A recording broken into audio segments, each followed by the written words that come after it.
US markets में गुरुवार को राहत भरी तेजी देखने को मिली, जहां माइक्रोन के मजबूत नतीजों से एआई से जुड़े स्टॉक्स में भरोसा लौटा। इसके साथ ही उम्मीद से बेहतर इन्फ्लेशन डेटा ने भी बुलिश सेंटिमेंट को सपोर्ट किया। हालांकि दिन के ऊपरी स्तरों से इंडिसेस थोड़े ठंडे पड़ गए। डाउ जोन्स दिन के हाई से करीब 400 पॉइंट्स फिसला और कुछ समय के लिए नेगेटिव में भी गया, लेकिन अंत में करीब 60 पॉइंट्स की बढ़त के साथ बंद हुआ। S&P 500 और नैस्डैक भी अपने हाई से नीचे आए, फिर भी दोनों इंडिसेस 1% से ज्यादा की मजबूती के साथ क्लोज हुए। माइक्रोन के शेयरों में आई तेजी ने ये साफ किया कि हालिया एआई स्टॉक्स की बिकवाली पूरे सेक्टर की वजह से नहीं, बल्कि कुछ कंपनी स्पेसिफिक इश्यूज की वजह से थी। इससे एआई थीम को लेकर बाजार में डर कुछ हद तक कम हुआ है। नवंबर महीने का इन्फ्लेशन डेटा उम्मीद से बेहतर रहा, जहां CPI 2.7% आया, जबकि अनुमान 3.1% का था। कोर CPI भी 2.6% रहा, जो 3% के अनुमान से नीचे है, यानी महंगाई का दबाव फिलहाल कम होता दिख रहा है। हालांकि इकोनॉमिस्ट्स इस डेटा को लेकर ज्यादा उत्साहित नहीं हैं, क्योंकि गवर्नमेंट शटडाउन की वजह से कुछ डेटा पॉइंट्स मिस हुए थे। इसलिए बाजार अब दिसंबर के इन्फ्लेशन डेटा पर ज्यादा ध्यान देगा, जो अगले महीने आएगा। इस इन्फ्लेशन रिपोर्ट से जनवरी में रेट कट की संभावना में खास बदलाव नहीं आया और ऑड्स अभी भी 25 से 27% के आसपास हैं। लेकिन मार्च 2026 में रेट कट की उम्मीद बढ़ी है, जहां चांसेस 55% से बढ़कर करीब 58.5% हो गए हैं। एक और बड़ी खबर में टिकटॉक ने बताया कि उसकी पेरेंट कंपनी ने ओरेकल कॉर्प, सिल्वर लेक और MGX के साथ मिलकर एक US जॉइंट वेंचर बनाने का अग्रीमेंट साइन किया है। इस जेवी का नाम TikTok USDS joint venture LLC होगा। इस अनाउंसमेंट के बाद ओरेकल कॉर्प के शेयर एक्सटेंडेड ट्रेडिंग में करीब 5% तक उछल गए। बाजार ने इस डील को टिकटॉक के US ऑपरेशंस के लिए एक पॉजिटिव डेवलपमेंट के तौर पर देखा। अब सबकी नजर बैंक ऑफ जापान पर टिकी हुई है, जहां उम्मीद है कि सेंट्रल बैंक इन्फ्लेशन को काबू में करने के लिए रेट्स बढ़ा सकता है। अगर ऐसा होता है तो ये 1995 के बाद सबसे ऊंचा रेट लेवल होगा। साल के आखिर की तरफ बढ़ते हुए ट्रेडिंग वॉल्यूम्स धीरे धीरे कम होने की उम्मीद है। इसके अलावा आने वाला हफ्ता भी छोटा रहेगा, क्योंकि 24 दिसंबर को अर्ली क्लोज और 25 दिसंबर को क्रिसमस हॉलिडे रहेगा। US ट्रेडिंग में इंडियन स्टॉक्स के ADRs की बात करें तो इन्फोसिस ADR में अच्छी तेजी दिखी और ये 5% से ज्यादा ऊपर बंद हुआ। ICICI bank, Wipro, HDFC bank और डॉक्टर रेड्डीज लैब्स के ADRs भी हल्की बढ़त के साथ ट्रेड करते नजर आए। मेक माई ट्रिप ADR में हल्की कमजोरी रही, जबकि रिलायंस इंडस्ट्रीज के GDR में करीब 1% की मजबूती देखने को मिली।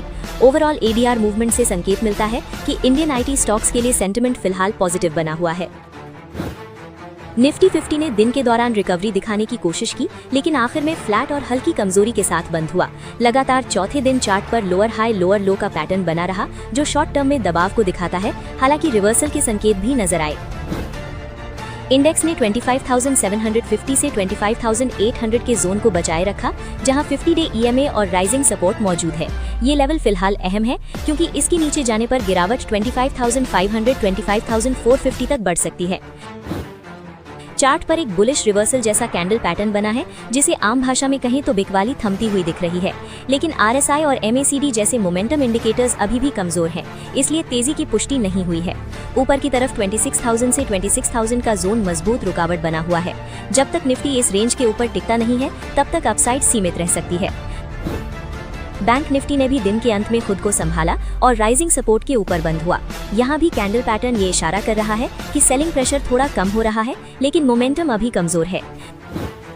बैंक निफ्टी के लिए 59,100 से 59,400 का इलाका इमीडिएट रेजिस्टेंस है, जबकि 58,600 से 58,400 का जोन नीचे की तरफ मजबूत सपोर्ट माना जा रहा है। ऑप्शंस डेटा के मुताबिक निफ्टी में 26,000 स्ट्राइक पर सबसे ज्यादा कॉल पोजीशंस हैं, जो शॉर्ट टर्म में बड़ा रेजिस्टेंस बन सकता है। वहीं 25,000 स्ट्राइक पर सबसे ज्यादा पुट पोजीशंस हैं, जो सपोर्ट का काम कर रहा है। पुट कॉल रेशियो बढ़कर 0.83 हो गया है, जो ये बताता है कि मार्केट सेंटिमेंट धीरे धीरे स्टेबल से थोड़ा पॉजिटिव हो रहा है। हालांकि ये अभी बहुत स्ट्रॉन्ग बुलिश सिग्नल नहीं माना जा सकता। इंडिया विक्स लगातार तीसरे दिन गिरकर 9.7 पर आ गया है, यानी मार्केट में डर कम है। लेकिन इतनी लो वॉलेटिलिटी ये भी संकेत देती है कि आगे चलकर कोई शार्प मूव देखने को मिल सकता है। फंड फ्लो की तस्वीर देखें तो इंडेक्स फ्यूचर्स और इंडेक्स ऑप्शंस में नेट सेलिंग दिख रही है, यानी बाजार को लेकर ट्रेडर्स अभी भी कॉशियस हैं। जबकि स्टॉक फ्यूचर्स में क्लियर नेट बाइंग नजर आ रही है, जो बताती है कि इंडेक्स के बजाय चुनिंदा स्टॉक्स में कॉन्फिडेंस बना हुआ है। वहीं स्टॉक ऑप्शंस में हल्की सेलिंग के साथ मार्केट का मूड फिलहाल मिक्स्ड और सिलेक्टिव बना हुआ है। FII ने 18 दिसंबर को मार्केट में हल्की लेकिन पॉजिटिव बाइंग दिखाई। करीब 13,019 करोड़ रुपए की खरीद और 12,405 करोड़ रुपए की बिकवाली के बाद नेट 614 करोड़ रुपए का पैसा मार्केट में डाला गया, जो सेंटिमेंट के सुधरने का संकेत है। डोमेस्टिक इन्वेस्टर्स यानी DII ने मार्केट को और ज्यादा मजबूती दी। इन्होंने 13,741 करोड़ रुपए की खरीद के मुकाबले 11,215 करोड़ रुपए की बिक्री की, जिससे नेट 2,526 करोड़ रुपए की स्ट्रॉन्ग बाइंग देखने को मिली। ओवरऑल देखा जाए तो मार्केट फिलहाल कंसोलिडेशन मोड में है। सपोर्ट होल्ड होने पर बाउंस मिल सकता है, लेकिन क्लियर ट्रेंड के लिए स्ट्रॉन्ग वॉल्यूम और मोमेंटम की अभी भी कमी है। अब बात करते हैं उन स्टॉक्स की जिन पर कल बाजार बंद होने के बाद बड़ी अपडेट्स निकल कर आई थी, जिनका असर आज शेयर बाजार में इनके स्टॉक्स पर देखने को मिल सकता है। इसलिए निवेशकों को इन सभी स्टॉक्स पर नजर बनाए रखनी चाहिए। ओला इलेक्ट्रिक के शेयर लगातार दबाव में इसलिए दिख रहे हैं क्योंकि कंपनी के फाउंडर और प्रमोटर भविष्य अग्रवाल ने तीसरे दिन भी बड़ी मात्रा में हिस्सेदारी बेची है। इस बार करीब 2.83 करोड़ शेयर 31.90 रुपए के भाव पर बेचे गए, जिससे 3 दिन में कुल लगभग 2.2% हिस्सेदारी निकल चुकी है। ये बिक्री 324 करोड़ रुपए से ज्यादा की है, जो प्रमोटर के बताए गए कर्ज से भी कहीं अधिक है। कुल मिलाकर लगातार प्रमोटर सेलिंग से निवेशकों का भरोसा कमजोर हुआ है और शेयर पर शॉर्ट टर्म में दबाव बना रह सकता है। बजाज होल्डिंग्स और स्विगी को फ्यूचर्स एंड ऑप्शन सेगमेंट में शामिल किया जा रहा है, जिससे इन शेयरों में डेरिवेटिव ट्रेडिंग शुरू होगी। इसके साथ प्रीमियर एनर्जी और वारी एनर्जी की भी F&O सेगमेंट में एंट्री होने जा रही है, जो इन शेयरों में लिक्विडिटी बढ़ाने का काम कर सकती है। आमतौर पर F&O में आने के बाद स्टॉक्स पर ट्रेडर्स और बड़े निवेशकों की नजर बढ़ जाती है। इस खबर का असर ये हो सकता है कि इन शेयरों में वॉल्यूम और उतार चढ़ाव दोनों बढ़े। भारती एयरटेल ने सीनियर मैनेजमेंट में बड़े बदलावों को मंजूरी दी है, जो कंपनी की लॉन्ग टर्म स्ट्रैटेजी से जुड़ा माना जा रहा है। 1 जनवरी से सोमिन रे को ग्रुप CFO बनाया जाएगा, जबकि अखिल गर्ग को एयरटेल इंडिया का CFO नियुक्त किया गया है। इसके अलावा शश्वत शर्मा को MD और CEO की जिम्मेदारी दी गई है। मैनेजमेंट में ये बदलाव कंपनी के फाइनेंशियल और ऑपरेशनल फोकस को और मजबूत कर सकता है, जिसे बाजार आमतौर पर पॉजिटिव लेता है। बायोकॉन को अमेरिका में अपनी न्यू जर्सी यूनिट के लिए US FDA से VAI स्टेटस मिला है, जो एक राहत भरी खबर मानी जाती है।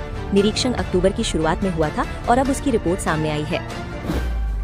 ल्यूपिन ने फिलीपींस और ब्राजील में अपने बिजनेस को बढ़ाने के लिए नियो फार्म के साथ लाइसेंसिंग एग्रीमेंट किया है। इस समझौते के तहत गैस्ट्रो से जुड़ी दवा ब्रांड प्लासिल की बिक्री इन बाजारों में की जाएगी। ये खबर कंपनी के इंटरनेशनल बिजनेस के लिए पॉजिटिव मानी जा सकती है। मैक्स हेल्थ केयर इंस्टीट्यूट ने पुणे में 450 बेड का एक नया सुपर स्पेशलिटी हॉस्पिटल बनाने की घोषणा की है। इस प्रोजेक्ट में 1000 करोड़ रुपए से ज्यादा का निवेश होगा और इसे अगले 3 सालों में चरणबद्ध तरीके से शुरू किया जाएगा। यरवदा इलाके में बनने वाला ये हॉस्पिटल वेस्टर्न इंडिया में कंपनी की चौथी बड़ी फैसिलिटी होगी। इंडिगो के खिलाफ कंपटीशन कमीशन ऑफ इंडिया ने जांच शुरू की है, जो हाल ही में कई रूट्स पर फ्लाइट डिसरप्शन से जुड़ी शिकायतों के बाद की गई है। शुरुआती जांच में CCI को मामला आगे बढ़ाने लायक लगा है, हालांकि अभी जांच की समय सीमा और दायरा साफ नहीं किया गया है। वोडाफोन इंडिया ने अपनी subsidiary Vodafone idea telecom infra limited के जरिए 3,300 करोड़ रुपए जुटाए हैं। ये फंडिंग सिक्योर्ड, अनलिस्टेड और अनरेटेड NCDs जारी करके की गई है। कंपनी इस पैसे का इस्तेमाल नेटवर्क और इंफ्रास्ट्रक्चर से जुड़ी जरूरतों के लिए कर सकती है। आदित्य बिरला फैशन पर मुंबई के स्टेट टैक्स डिपार्टमेंट ने 13.77 करोड़ रुपए की टैक्स डिमांड लगाई है। इसमें टैक्स के साथ ब्याज और पेनल्टी भी शामिल है और ये ऑर्डर ऑडिट प्रक्रिया पूरी होने के बाद जारी किया गया है। कंपनी को ये नोटिस 16 दिसंबर को मिला है। रिलायंस इंडस्ट्रीज की FMCG सब्सिडियरी RCPL ने तमिलनाडु की food and nutrition brand Udhaiyams agro foods में मेजॉरिटी स्टेक खरीदी है। इस डील से रिलायंस का ब्रांडेड स्टेपल्स पोर्टफोलियो और मजबूत होगा, जबकि पुराने प्रमोटर्स के पास बाकी हिस्सेदारी बनी रहेगी। HCL टेक ने टेलीकॉम सेक्टर में अपनी स्थिति मजबूत करने के लिए HPE के टेल्को सॉल्यूशंस बिजनेस को खरीदने का फैसला किया है। इस डील की कीमत अधिकतम $160 मिलियन तक हो सकती है और इससे HCL टेक की AI और नेटवर्क इंजीनियरिंग कैपेबिलिटीज बढ़ेंगी। एम्बर एंटरप्राइजेज ने पंजाब में अपने HVAC प्रोडक्ट्स के लिए डेडिकेटेड R&D सेंटर के बड़े विस्तार की योजना बताई है। कंपनी इस फैसिलिटी में करीब 500 करोड़ रुपए का निवेश करेगी, जिससे एनर्जी एफिशिएंट और कमर्शियल एयर कंडीशनिंग सॉल्यूशंस पर फोकस बढ़ेगा। इसके साथ ही इसकी सब्सिडियरी इलजिन इलेक्ट्रॉनिक्स ने शोगिनी टेक्नो आर्ट्स में 80% हिस्सेदारी भी खरीदी है। ये सारे कदम कंपनी के इनोवेशन और इलेक्ट्रॉनिक्स इकोसिस्टम को मजबूत करते हैं, जो भविष्य की ग्रोथ को सपोर्ट कर सकते हैं। जीपीटी इंफ्रा प्रोजेक्ट्स को मुंबई म्यूनिसिपल कॉर्पोरेशन से 1804.48 करोड़ रुपए का बड़ा ऑर्डर मिला है, जो जॉइंट वेंचर के तहत होगा, जिसमें कंपनी की हिस्सेदारी करीब 469 करोड़ रुपए की है और काम 36 महीनों में पूरा किया जाएगा। इससे पहले कंपनी को रेलवे से भी एक अहम प्रोजेक्ट मिला था। टाटा कंसल्टेंसी सर्विसेज में ट्रेंड पूरी तरह पॉजिटिव दिख रहा है क्योंकि शेयर हायर हाई बना रहा है और हाल का स्विंग हाई भी डिसाइसिवली टूट चुका है। शेयर 20, 50 और 100 डे ईएमए से ऊपर है और आरएसआई करीब 68 पर मजबूत मोमेंटम दिखा रहा है। इस सेटअप में टाटा कंसल्टेंसी सर्विसेज को 3280 के आसपास खरीदने की रणनीति है। डाउनसाइड रिस्क को कंट्रोल करने के लिए 3152 का स्टॉप लॉस और ऊपर की तरफ 3549 का टारगेट रखा गया है, जहां तक करीब 8% का अपसाइड बनता है।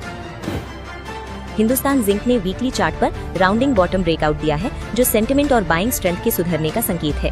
शेयर सभी प्रमुख ईएमए से ऊपर है और आरएसआई करीब 71 पर स्ट्रॉन्ग बुलिश मोमेंटम दिखा रहा है। इस तकनीकी तस्वीर के आधार पर हिंदुस्तान जिंक को 592 के आसपास खरीदने की सलाह दी गई है। 555 का स्टॉप लॉस रखा गया है और ऊपर की तरफ 664 का टारगेट दिख रहा है, जहां से करीब 12% तक का अपसाइड निकल सकता है।